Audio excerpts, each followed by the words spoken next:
Salut tout le monde, j'espère que vous allez bien et aujourd'hui je vous retrouve pour tester le rouge à lèvres en coussin. Donc j'ai reçu ce produit il y a très longtemps, il me semble que je l'ai commandé au mois d'août ou de juillet même peut-être. Donc je l'ai reçu il y a vraiment un long moment et en fait je l'avais totalement zappé, je l'avais rangé avec mes autres produits et j'ai jamais eu l'occasion de l'essayer. Je me souviens que je l'avais payé à environ 2 € sur AliExpress, je vous mettrai le lien en barre d'infos si jamais je le retrouve. Ça devrait pas être trop compliqué mais il faut que j'y pense aussi. Donc il se présente comme ceci, voilà, c'est très mignon. Bon, c'est tout écrit en chinois donc j'y comprends rien. Et apparemment ça va faire un effet très mignon, très léger. Donc j'ai hâte de voir ça, on va tester sans plus attendre. Voilà, donc dans le packaging il y a juste ça, il y a rien d'autre, il n'y a pas de notice ni quoi que ce soit. De toute façon ça devrait pas être trop compliqué à utiliser. Donc voici comment le produit en lui-même se présente. J'ai la teinte numéro 4 comme vous pouvez le voir. Et du coup ça se dévisse, voilà, comme ceci.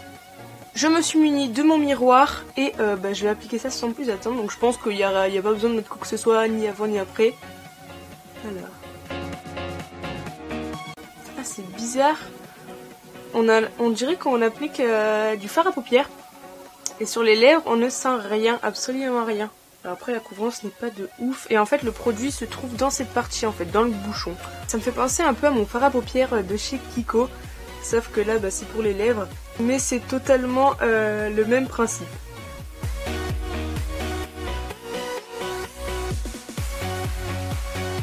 Bon, au niveau de la couleur, sinon je suis pas fan. Je m'attendais à un rose un peu plus foncé. Là, c'est vraiment un rose... Oh, ouais. À la caméra, c'est vraiment dégueu.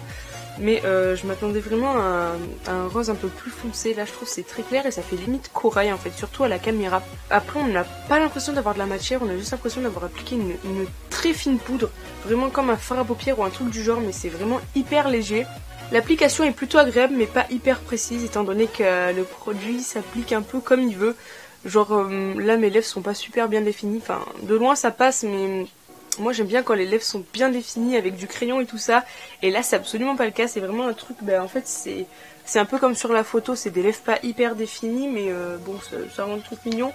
Mais moi c'est pas ce que je préfère. Alors j'ai retrouvé le lien et donc dessus ils disent que c'est un produit waterproof et ils appellent le produit qui est à l'intérieur, ils appellent ça de la poudre à lèvres tout simplement. Donc ils disent que c'est waterproof et longue tenue, que l'effet est mat. Alors bon, je dis pas le contraire, après peut-être que j'en ai pas mis beaucoup. Mais oui, sur les endroits en tout cas où c'est bien rose, ça m'a l'air mat. J'en rajoute un peu du coup parce que je suis pas convaincue. En même temps c'est une poudre donc ça me semble logique que ce soit mat. Après de là à dire que c'est waterproof, ça j'attends de voir. Je vais boire un coup pour tester, tiens.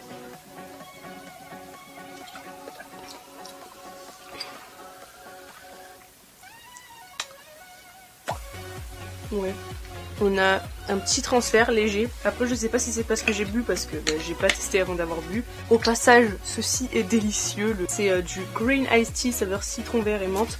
C'est super bon franchement. J'avais goûté un moment mais pas à ce goût là et j'ai pas retrouvé le goût que j'avais goûté, mais celui-ci est très bon aussi. Un peu moins que l'ancien mais très bon aussi. Bref, c'est pas le sujet. Du coup, ouais, on a des légers dépôts mais ça reste très léger et j'ai pas l'impression que ça s'en aille de la bouche. Donc bon voilà, après la couleur est pas dingue, hein, très sérieusement. C'est vraiment léger. En fait ça colore les lèvres mais sans faire vraiment une barrière. Enfin c'est pas opaque, voilà. Ce n'est pas opaque du tout même parce que... Mais en plus ça fait une démarcation pas très jolie. Enfin bref, c'est censé être longue tenue, après ça je verrai sur la durée, mais bon honnêtement je m'attends pas à un truc de malade. Après c'est sûr la couleur se voit hein, quand on met la bonne quantité. Mais franchement c'est pas ouf du tout. Voilà le rendu de près. Vous voyez c'est clairement pas opaque hein. Mais bon, disons que ça passe. Et j'ai pas dit mais la marque c'est Novo. Donc voilà, si certains connaissent cette marque chinoise, dites-le moi. Moi je n'en ai jamais entendu parler. En même temps j'entends rarement parler de marques japonaises et en tout cas je les retiens pas. Mais voilà, du coup pour ce crash test c'était assez rapide. Franchement il n'y a pas grand chose à dire. C'est pas un produit miraculeux, clairement pas. J'avais envie de tester parce qu'il y a plein de marques qui sortent de ce genre de produit en ce moment. Et celui-ci je l'avais vu il y a un petit moment donc j'ai décidé de l'acheter. En plus il était à 2 € et il n'y avait pas encore beaucoup de choix dans mes magasins quand j'ai décidé de le prendre. Donc voilà, je l'ai pris sur AliExpress. Je pense pas que ce soit différent des autres produits très honnêtement parce que tous les produits qu'on voit maintenant de Maybelline, de L'Oréal, je sais pas spécialement qui en a sorti des rouges à lèvres coussins, mais dans tous les cas c'est basé là-dessus parce que à la base c'est coréen. Enfin la plupart des produits qu'on sort en ce moment c'est des trucs qui viennent de Corée, de Japon, de Chine, etc. Ça très clairement ça vient de la Chine ou d'un pays asiatique avant de venir de chez nous, très clairement je pense. Donc c'est quasiment la même chose, c'est carrément la même chose même je dirais. Sauf que là ça coûte 2 € et qu'un magasin ça doit coûter je sais pas peut-être 5 fois plus cher, 10 € si ce n'est pas plus franchement, je pense que c'est plus.